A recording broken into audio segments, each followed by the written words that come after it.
Hi, I'm Ozzy from Blame Canada, the channel where we break down all things South Park. Whether it's dissecting the latest episodes or revisiting the classics, we're here to analyze, laugh, and maybe even cry a little. If you're into all that, don't forget to hit that subscribe button and join the fun. Today we're going to be talking about an episode of South Park that isn't just hilarious, it's also surprisingly deep. Join me as we dive into South Park's Emmy-winning Season 4, Episode 9, Best Friends Forever. An episode mainly about Kenny, which most of the best episodes of the show have in common, where Kenny getting a new PSP quickly evolves into a story about him being heaven's chosen hero to fight Satan's armies.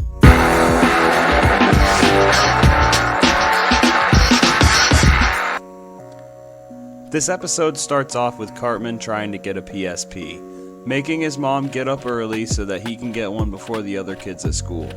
When Cartman gets to the store, he sees that Kenny is at the front of the line. After they sell out before Cartman can get one, he's salty as hell. That thing is pretty cool. What games did you get with it? It's a game called Heaven vs. Hell. Kenny commands the armies of heaven against the forces of Satan. Did you see what Kenny got? Yes, I know. Up yours, Kyle. What'd I do? This episode showcases Kenny's gamer skills, and in reference to said skills, Kenny is fucking cracked.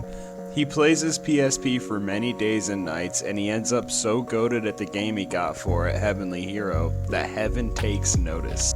What happens next is so fucked up. Honestly, this whole episode is super fucked up, and I love it for that. Kenny's mom is yelling at him for spending too much time on his new game, accusing him of wasting his life. She cruelly asks what he would have to show for it if he died the next day. It's incredibly harsh to say that to your own child, especially since home should be a place where children feel most comfortable. If you're a parent and you talk to your kid the way Kenny's mom speaks to him, do better. She also tells Kenny that when he dies, he'll regret not having done more with his life like his deadbeat father. She yells this part, which in my opinion is intended to create conflict with Kenny's father, Gerald.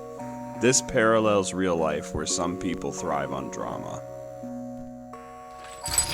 These types of people are so bored with their lives that they stir up conflict with others to add some flavor to their existence. For them, conflict is basically existential hot sauce.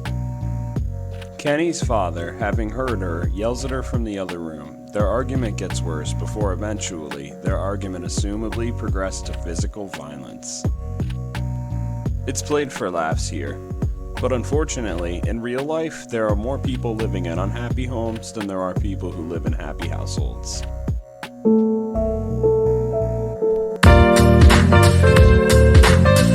Kenny steps out of his house, and as he plays his PSP, he hits level 60. He briefly celebrates, but his celebration is cut short when, out of nowhere, he's hit by a man driving an ice cream truck. The driver, funnily enough, was distracted because he too was playing PSP. Hilariously, the driver who killed Kenny was only level 4, showcasing how those who are remarkable tend to be taken out by people who are less than remarkable.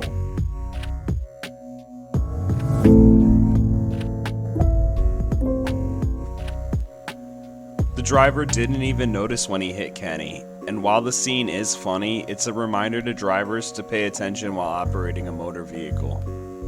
Kenny dies as a result of the accident, and while fans of the show will know that Kenny dies all the time, this time we get to die along with him, as we join Kenny on his journey through the afterlife.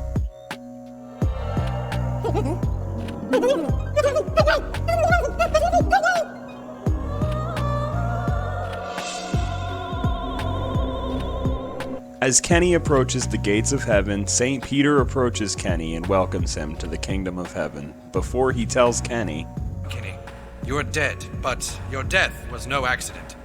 Heaven needs you. I don't know if St. Peter means that Kenny was destined to die so that he could lead the forces of heaven, or if it's being implied that heaven had some involvement in Kenny's death. You are dead, but your death was no accident. Either way, it's super funny. The angels explain Heavenly Hero wasn't just a game, it was heaven's recruitment tool to find the one true warrior capable of leading their forces against Satan's army. And that warrior is Kenny, because he has done what nobody else in heaven could. The child did something none of us could. Reach level 60 on the PSP. I don't know if that's luck or perseverance, but it's goddamned impressive. The angels compare Kenny to one of the most widely respected religious figures, an iconic religious figure known for his kindness, humility, and charity. That's right, they tell Kenny. Basically, Kenny, you are Keanu Reeves. The whole video games as divine prophecy angle is ridiculous in the best way. Imagine your Call of Duty leaderboard got you drafted into an actual war. What makes it even funnier is how Kenny just rolls with it. Most people wouldn't feel comfortable playing a game with a collective of humanity's afterlives at stake, but Kenny McCormick, a 4th grader, takes it in stride. The resilience shown by this child is godlike, and I think most people wish they had it. While the other angels are talking to Kenny, an angel acting as a spy for Satan sneaks off to snitch on them. The angel tells Satan that God has a new weapon against Satan. The angel tells him that they have a young man, basically a Keanu Reeves. When Satan hears this, he's deeply affected by it. Without Emperor Palpatine to help him push forward, it's clear that he would have likely given up. Impossible! How? A young man! Basically, he's like Keanu Reeves. Oh, Jesus Christ. My lord, we must attack now. Do it. Back on heaven with Kenny, the angels are explaining to him where he will be for the upcoming conflict. The angels show Kenny an awesome golden PSP and explain that he will be using it to control the armies of heaven.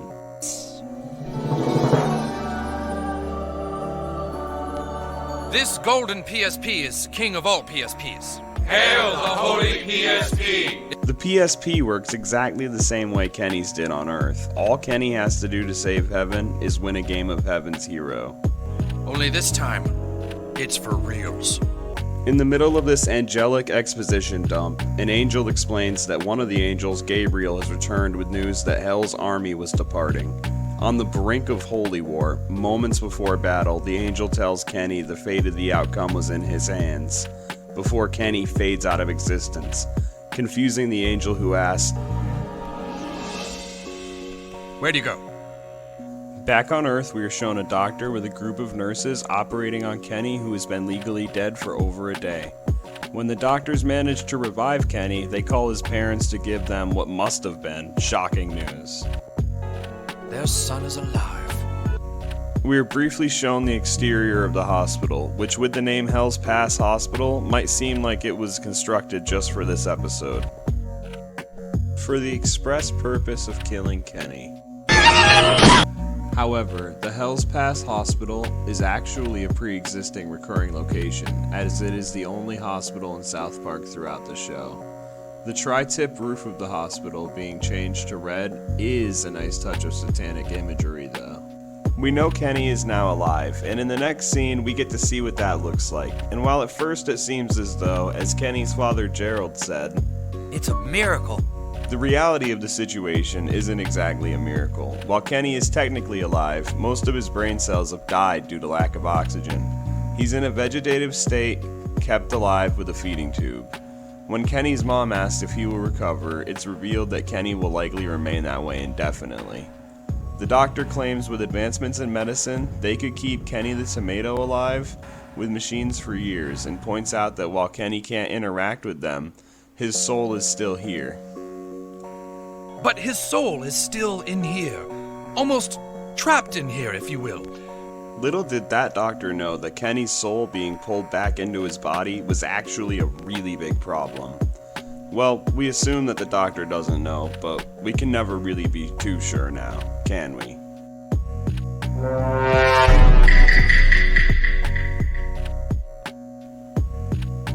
The doctor, who based off his name alone we could never trust anyway, might as well be working for the devil. I mean, who in their right mind trusts a doctor named Dr. Doctor?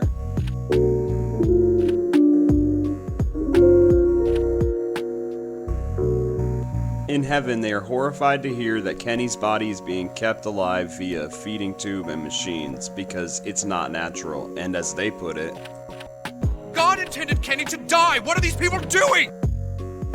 I find this super funny because people see angels as beacons of morality, and here one sits complaining that a child won't die. Because Kenny is being kept alive by the hospital, there is nobody skilled enough on Heaven to control the PSP and lead Heaven's army. And the situation is dire because Satan's army is on the way.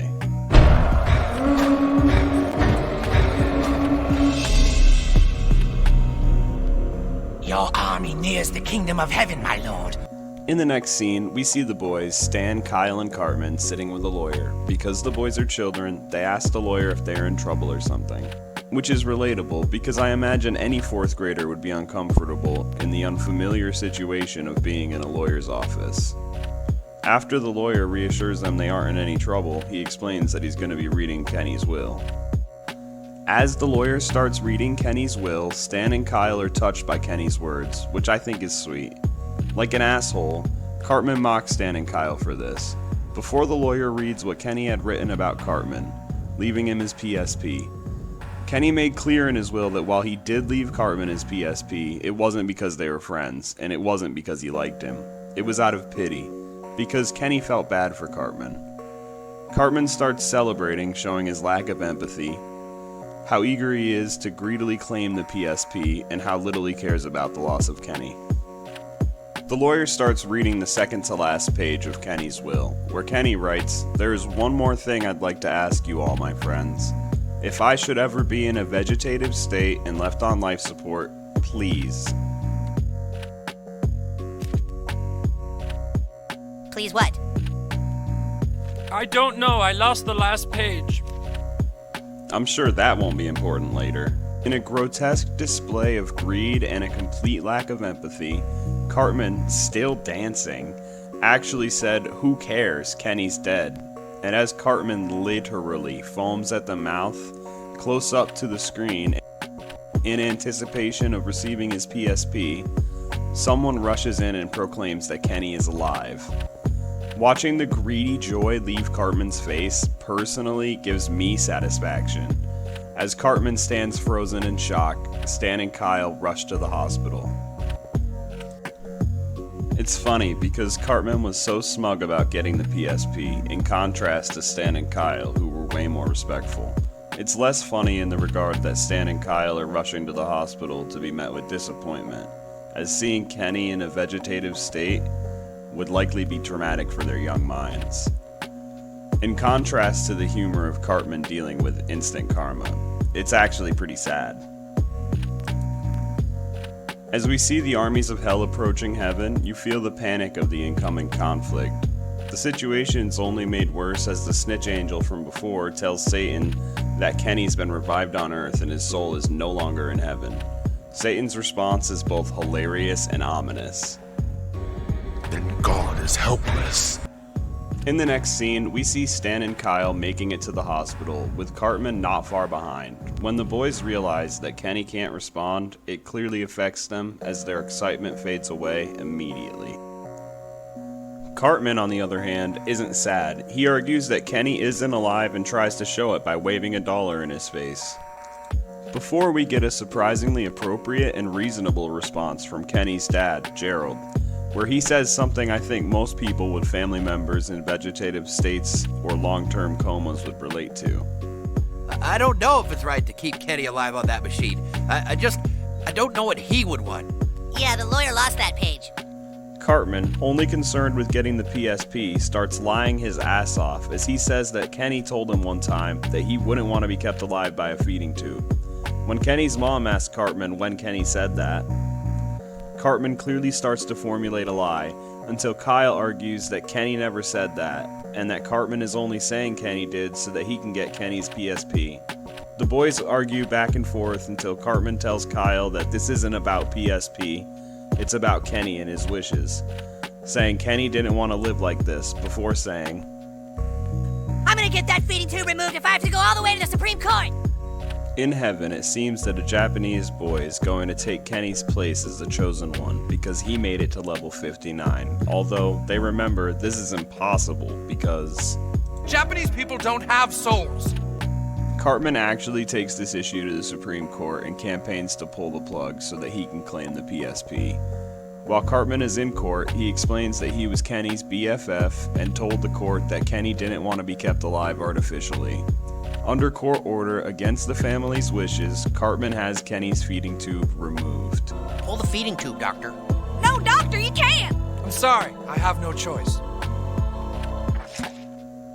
As two ethereal angels, who like ghosts cannot be seen by anyone on Earth, are going to the hospital where Kenny is, they overhear Stan and Kyle talking about how Cartman got Kenny's feeding tube removed. The angels are first excited because Cartman has seemingly solved their problem. However, when Stan and Kyle say they're going to make everyone aware of what was going on to save Kenny, the angels hilariously are inaudible to the boys as they protest this. We have to do whatever we can to get that feeding tube put back in. Yeah, No! let's go to the media. We'll make everyone in the country know that they're killing Kenny. Yeah, come on! No, boys! Oh, God damn it! Meanwhile, Kyle and Stan fight to keep Kenny alive because they don't want to see Cartman trade Kenny's life for a PSP. This subplot is a pitch-perfect parody of the Terry Schiavo case, a real-life controversy about the ethics of life support that dominated headlines at the time. Only South Park could take such a heavy topic and turn it into a battle over a gaming console. And to me, it's brilliant. What I find brilliant is the show's ability to use humor to make a point.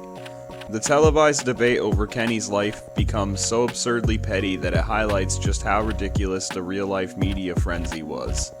Leave it to South Park to take on a hot-button issue with sharp wit and zero chill. Stan and Kyle take to the media with their argument that taking out the feeding tube is the hospital killing Kenny. Their slogan, "Don't kill Kenny, you bastards," is a super funny twist on the iconic line. Cartman, on the other hand, takes to the media with his insane argument that BFFs should get to decide what happens when their best friend dies, because best friends are the ultimate authority. And Cartman saying, "Respect my authority," is a great callback to the classic, "Respect my authority." There's a hilarious moment where South Park acknowledges that the same argument could be made for both sides, which parallels how complex these issues can be, and often are in real-life situations. They have no right to play God and take that tube out. No, see, they were playing God when they put the feeding tube in. In the next scene, out of fear of Kenny, Satan is about to call off his attack, when Emperor Palpatine steps up and says he will get the feeding tube back in. When Satan asks how, Palpatine says, I will do what we always do. Use the Republicans. before he takes control of a Republican by hilariously standing behind him and feeding him lines. Removing the feeding tube is murder. Removing the feeding tube is murder. Who are we to decide that Kenny should live or die?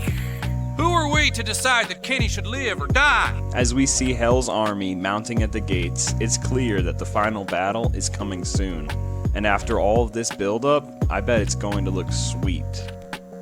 In the next scene, we see both sides of the conflict, arguing in Kenny's hospital room over his body where he lies in a vegetative state at the center of the screen on national TV, which is so insanely fucked up. The way they are literally using Kenny as a prop while arguing over him about a conflict that wasn't really as much about Kenny and what was best for him at all as it was about Cartman wanting to cash in on Kenny's life for that PSP loot and the boys not wanting to let him do that. While they argue, the lawyer comes back in and we finally get to hear what Kenny would have wanted them to do. Well, what does it say? If I should ever be in a vegetative state and kept alive on life support, please, for the love of God, don't ever show me in that condition on national television. The irony is that this was realized by the lawyer and boys in a very public way, because this was all happening on national television. Some people think South Park is only poop and fart jokes, but it often dives into these deeper narratives that show it's far more than capable of tackling serious topics and tackling them well. In an emotional moment of regret and realization, Kyle decides that maybe they let things get out of hand, acknowledging that the right thing to do is leave Kenny alone and let him die. When Stan asks if Kyle means that Cartman's side is right, Kyle's response to this is perfect. Cartman's side is right, for the wrong reasons. But we're wrong, for the right reasons. Yeah. Come on, everybody. I think Kenny wants to be left alone. There is a somber moment as Kenny's death is announced on television. We've just received word that Kenny McCormick has passed away. Rest in peace, Kenny. Again. Now that Kenny is dead, he can finally lead the armies of heaven against the armies of hell, and we can finally see the epic battle we've been waiting for.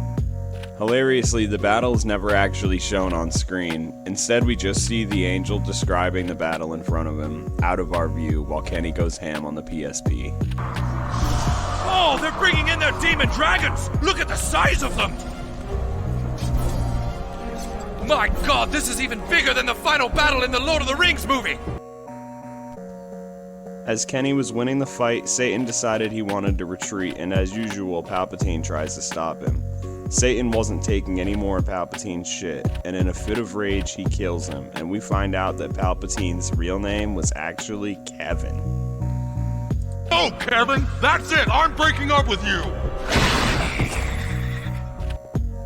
As the episode ends, after everything Kenny has been through, and as a thank you for saving heaven from the literal forces of hell, Kenny is given the gift of a giant golden Keanu Reeves statue. Yes, Kenny! And to thank you for what you've done, we are going to give you a very special gift.